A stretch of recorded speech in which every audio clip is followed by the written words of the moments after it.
If a free society cannot help the many who are poor, it cannot save the few who are rich. John Fitzgerald Kennedy is the 35th President of the United States. Here are the most inspirational lines from his speech at Rice University and some lines from his inaugural speech. For we meet in an hour of change and challenge, in a decade of hope and fear, in an age of both knowledge and ignorance. The greater our knowledge increases, the greater our ignorance unfolds. No man can fully grasp how far and how fast we have come. But condense, if you will, the 50,000 years of man's recorded history in a time span of but a half a century. Stated in these terms, we know very little about the first 40 years, except at the end of them, advanced man had learned to use the skins of animals to cover them.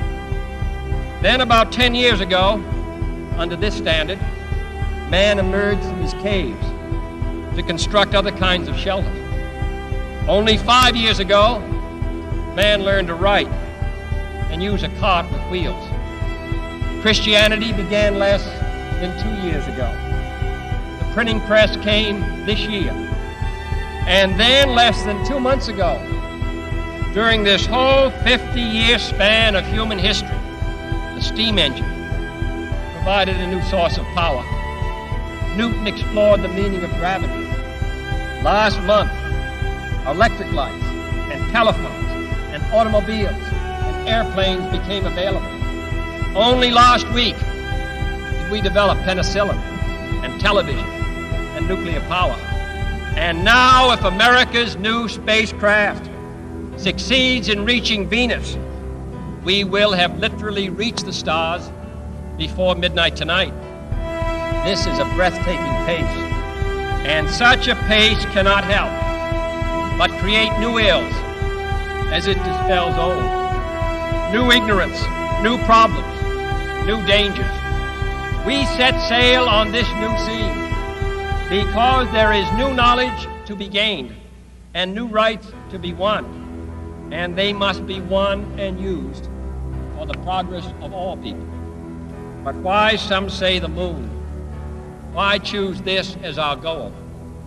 And they may well ask, why climb the highest mountain? Why, 35 years ago, fly the Atlantic? We choose to go to the moon in this decade and do the other things, not because they are easy, but because they are hard. British explorer George Mallory, who was to die on Mount Everest, was asked why did he want to climb it. He said, because it is there. Well, space is there, and we're going to climb it. And the moon and the planets are there, and new hopes for knowledge and peace are there. And therefore, as we set sail, we ask God's blessing on the most hazardous and dangerous and greatest adventure on which man has ever embarked. So it is not surprising that some would have us stay where we are a little longer, to rest, to wait.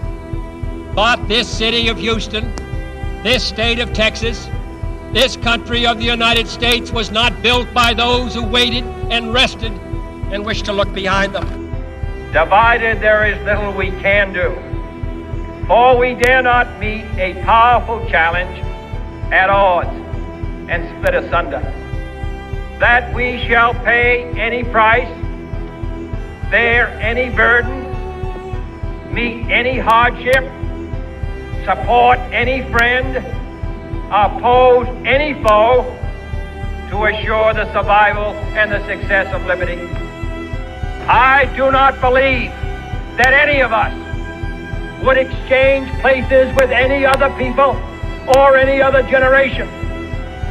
The energy, the faith, the devotion which we bring to this endeavor will light our country and all who serve it. And the glow from that fire can truly light the world.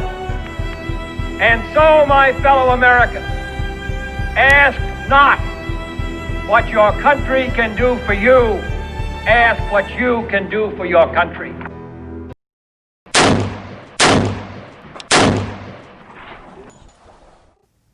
Unfortunately, JFK was shot by an assassin's bullet on November 22, 1963, in Dallas, Texas, as his motorcade passed through the Texas School Book Depository.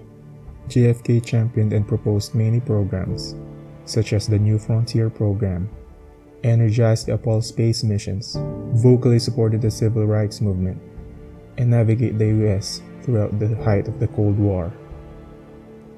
The Apollo space mission successfully landed on the moon in 1969, 6 years after his death, fulfilling his promise of a man landing on the moon before the decade is over. He will be remembered as one of the best presidents of the United States in history.